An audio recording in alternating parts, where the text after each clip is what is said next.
Welcome to this place called Earth and the project, Somatic Inversions, Behavioral Manipulations, and the Anatomy of Subtle Control. In this short, Identity Hijacking, when someone rewrites your traits to control your behavior, we explore and expose the mechanisms that shape behavior beneath awareness. Manipulation doesn't begin with your behavior. It begins with who you think you are. The most dangerous manipulators don't attack your actions. They attack your identity. They reframe your traits. They reassign your motives. They question your integrity. They rewrite your personality. They narrate your story for you. Not all at once, not loudly, but slowly, so slowly that you begin to doubt your own character long before you doubt their intention. This is identity hijacking, a manipulation that reshapes your sense of self from the inside out. Once they define who you are, controlling what you do becomes effortless.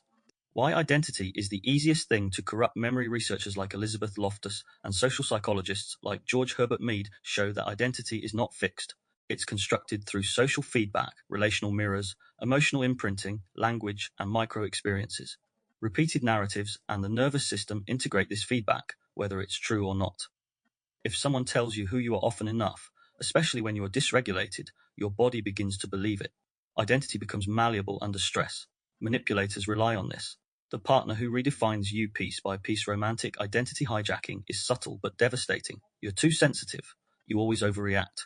You're not as kind as you think. You're selfish. You're needy. You're unstable. You're dramatic.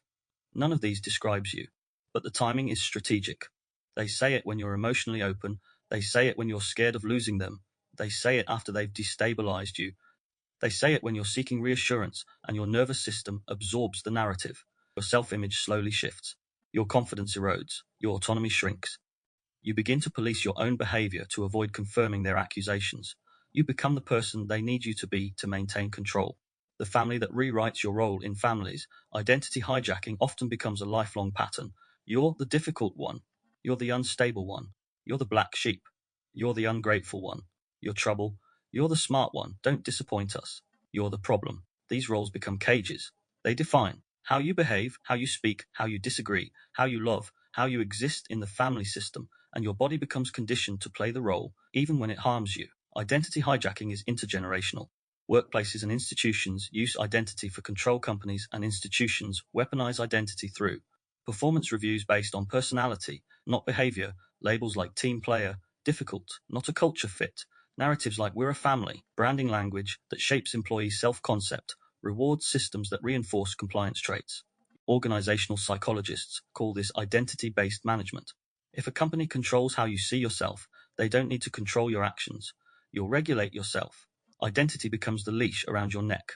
Cults, movements, and governments rewrite identity at scale. High control groups rely on identity hijacking more than any other tool. They rename you. They redefine morality. They rewrite your story. They separate you from your past. They tell you who you are now. They tell you who you were before, and they assign you a new role, purpose, or destiny. Sociologists note cult names, uniforms, chants, mantras, ideology-based identities such as chosen ones, disciples, warriors, and enemy labels. These are reform identities. Once identity is replaced, all behavior follows. Even governments do this. Patriot labels, traitor labels, moral categories, righteous group identities, shame categories for dissent, and identity manipulation becomes social engineering. Why you feel lost after leaving a manipulator. Identity hijacking creates directionlessness, instills self-doubt, emotional confusion, difficulty making decisions, loss of personal preferences, chronic apologizing, fear of expressing opinions, and memory gaps around who you used to be. Because the manipulator didn't just distort your behavior, they distorted your self-perception. Leaving doesn't restore identity. It reveals the absence of it. Rebuilding takes time because you're not recovering from the loss of a person. You're recovering from the loss of yourself. The inversion, we were taught. You lost yourself in them. You changed too much. You became who they wanted. You're not the same person anymore. To close this short, the inversion is, you didn't lose yourself. Your identity was rewritten through subtle, repeated narratives designed to weaken your autonomy. Manipulators don't break your boundaries first. They break your self-concept. Once you reclaim your identity, their power dissolves instantly.